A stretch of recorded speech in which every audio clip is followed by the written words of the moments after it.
Well, I got up this morning and said, okay, I need to do some research on this Sunday Saints game. Oh, wait, there ain't one. It's time to talk Saints football with your host, the one and only Steve Wiley. Welcome to Steve Wiley's Saints Minute. You know, a few days ago I mentioned the fact that I'm not real crazy about early bye weeks.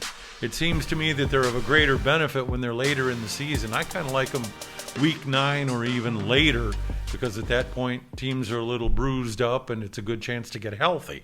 However, the Saints have several issues to be addressed now, and they got some tough games coming up too. And of course, the big topic of conversation is Michael Thomas, working on coming back from that ankle injury.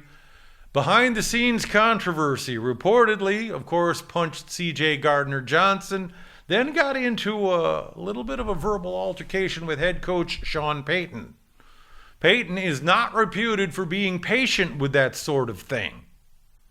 And he and Mickey Loomis have demonstrated that they're not afraid to take a big salary cap hit to get rid of a cancer in the locker room. Now, am I saying he's on the trading block? No, but you know what? We've seen that kind of thing before. First time Sean Payton walked into the Saints locker room, he saw this lazy boy recliner.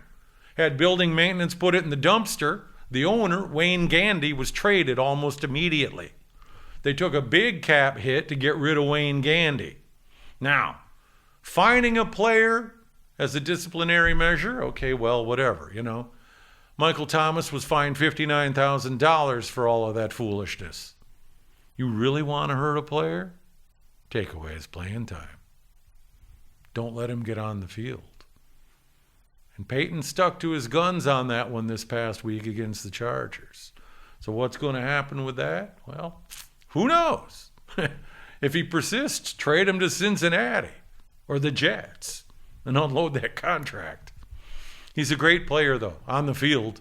And the thing of it is, that's the thing about any sport. NFL football, the NHL, the NBA. What we see on television or when we go to the stadium, that's the tip of the iceberg. You know, they're working, practicing all week, and we don't see what's going on with that. Sometimes you go, okay, why are they playing this guy instead of that guy? They see these guys in practice all week. We don't. A lot of people been on Drew Brees' case for not throwing deep. Well, you take what the defense gives you. You know, against San Diego, the Chargers played a unique coverage. So he gave them, he took what the defense gave him. They were kind of clogging up the middle of the field and taking away a lot of downfield throws. But the Saints managed to scratch out a win. And that's another subject I want to talk about too. Okay, people go, wow, man, they just got by. They just scraped by. Oh, my God, how are they going to beat anybody? Look, here's the way it works, or at least in my opinion. The close games are the true measure of how good you really are. In a blowout, generally one team just clearly has the other outclassed. If you get into a battle with a team that matches up well with you and you get into a dogfight, that's the true tale. That tells, how tough are you? Can you scratch and claw a win out against a team that's doing the best to take you out of your game? Can you do battle? I was born and raised a New York Giants fan. My dad bled giant blue. The year they won their first Super Bowl, they went 14-2. They won 8 games in a row by a combined margin of 12 points.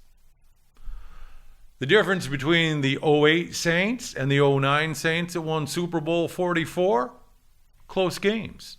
The 08 team was not good in close games. The 09 team was. Okay, lots of work to be done this off week. Of course, some guys who have been hurt in recent weeks, like Ramczyk and Pete, they got a chance to get back to snuff. So they got some work to do in the defensive secondary. They went into that Chargers game giving up 31 points a game when they were supposed to be one of the best defenses in the league. And they're like one of the worst in the red zone. Looks like they got some work to do. But they've got this week to do it, and the Saints do have a history of coming off the bye week and playing well. And it's going to be real important because the next opponent is the Carolina Panthers, a division game against an opponent with a quarterback who knows the Saints very well.